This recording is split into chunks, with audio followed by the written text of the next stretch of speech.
आणि मी तिच्याकडे एकसारखा पाहू लागलो. ती पण माझ्याकडे एकसारखी पाहू लागली. आम्हा दोघांना काय करावे काय नाही समजत नव्हते.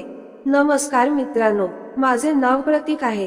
आताच माझे शिक्षण पूर्ण झाले आणि मी जॉब साठी गावातून शहरात आलो. या शहरात माझा गावचा मित्र रूम करून राहत होता. त्याच्या रूमवर मी राहणार होतो. माझ्या घरी आई, बाबा आणि लहान भाऊ आहे. लहान भाऊ शिक्षण करत आहे. माझा मित्र इथे जॉब करतो. त्यानेच मला सांगितले की इथल्या कंपनीमध्ये मुलाची आवश्यकता आहे. त्याच्या सांगण्यावरून मी इथे आलो आणि दुसऱ्या दिवशी अंघोळ करून मस्त प्रेस केलेले कपडे घालून इंटरव्ह्यू साठी गेलो आणि इंटरव्ह्यू मी दिला आणि माझे सिलेक्शन झाले. मी खूप खुश झालो. मी रूमवर येताच घरी कॉल केला आणि सांगितले माझी नोकरी पक्की झाली आहे. हे ऐकून घरचे पण खूप खुश झाले. आता माझे रोज कामावर जाणे सुरू झाले.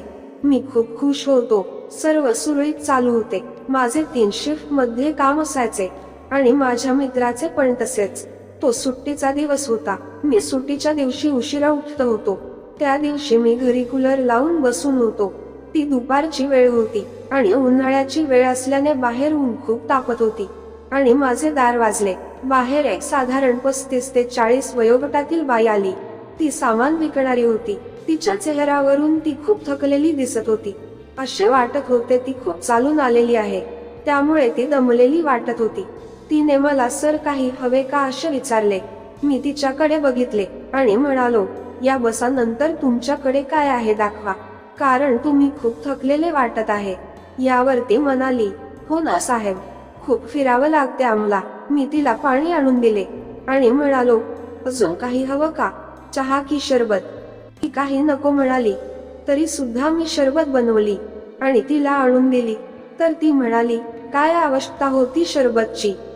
मी म्हणालो खूप फिरता तुम्ही, तुम्हाला थकवा येतो, शरबत प्याल तर बर होईल.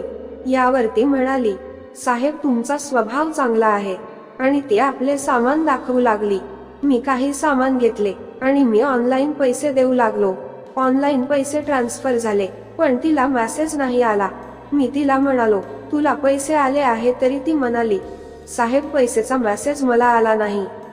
मग खूप वेळ वाट बघितल्यानंतर तिला काही मेसेज आला नाही. तर मी तिला म्हणालो तू पैसे घे, जर तुला त्या पैशाचा मेसेज आला तर मला आणून दे. ती ठीक आहे बोलली आणि मी तिला आपला नंबर दिला. तिने आपले नाव कविता सांगितले. त्यानंतर ती धन्यवाद म्हणून निघून गेली आणि मी आपल्या कामात लागलो. 2 दिवसांनी मला तिचा कॉल आला आणि म्हणाली साहेब तुमचे पैसे माझ्याकडे आले आहे, तर मी तुम्हाला केव्हा आणून देऊ. मी म्हणालो मी कामावर आहे, तुला सांगील तेव्हा आणून देशील. असेच काही दिवस निघून गेले. एके रात्री मी मोबाईल पाहत होतो आणि मोबाईल पाहत असताना मला तिचे स्टेटस दिसले. त्या दिवशी तिचा वाढदिवस होता. मी तिला रात्री मेसेज केला आणि वाढदिवसाच्या शुभेच्छा दिल्या. तिने पण मला धन्यवाद म्हणाली आणि आम्ही असेच हळूहळू बोलू लागलो. त्यानंतर रोज आमचे बोलणे सुरू झाले. ती आपल्या घरचं सांगायची आणि मी पण. आता आम्ही कॉलवर पण बोलू लागलो. आमचे बोलणे वाढले होते पण माझ्या मनात काही नव्हते. आता ती मला कॉल करायची आणि हळूहळू मला पण तिच्या सोबत बोलले छान वाटू लागले. आता आमचे मन जुळू लागले आणि आम्ही केव्हा एकमेकाच्या झालो आम्हालाच समजले नाही. कधी कधी आता बाहेर भेटू लागलो पण तिचे कामाचा आणि माझ्या कामाचा टाइम सारखं नसल्यामुळे आमचे भेटणे जास्त होत नव्हते. पण आम्ही रोज बोलत होतो. खूप रात्रीपर्यंत आमचे बोलणे सुरू असल्याचे. आता आमची जवळीकता खूप वाढू लागली होती. ती मला नेहमी माझ्या पैसेबद्दल म्हणायची तुझे पैसे द्यायचे आहे. मी म्हणालो अरे असू दे, काय पैसे पैसे करते, तुझ्याकडे काय या माझ्याकडे काय, सर्व सारखंच आहे आता. ती मी एके दिवशी बोलत असताना म्हणाली उद्या मला सुट्टी आहे तर भेटू आपण.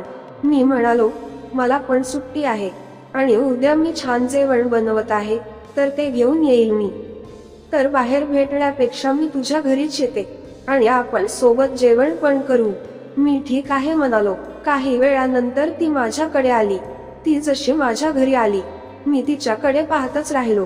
ती पण माझ्याकडे पाहत होती आणि मला म्हणाली काय बघतोस. मी म्हणालो तू खूप छान दिसत आहे, असं वाटत आहे तुझ्याकडे पाहतच राहावं.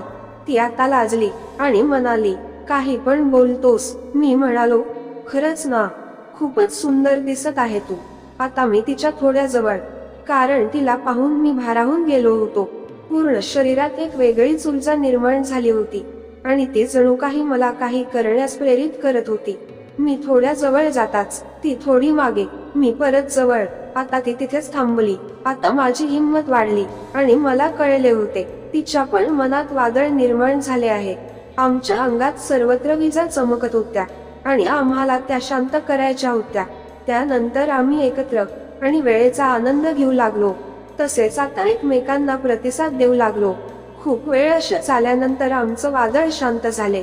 त्यानंतर तिने आणलेले आम्ही जेवण केले आणि आमचे नाते असेच नंतर फुलू लागले. अशाच अनेक गोष्टी ऐकण्यासाठी चॅनेलला सबस्क्राईब करा. धन्यवाद.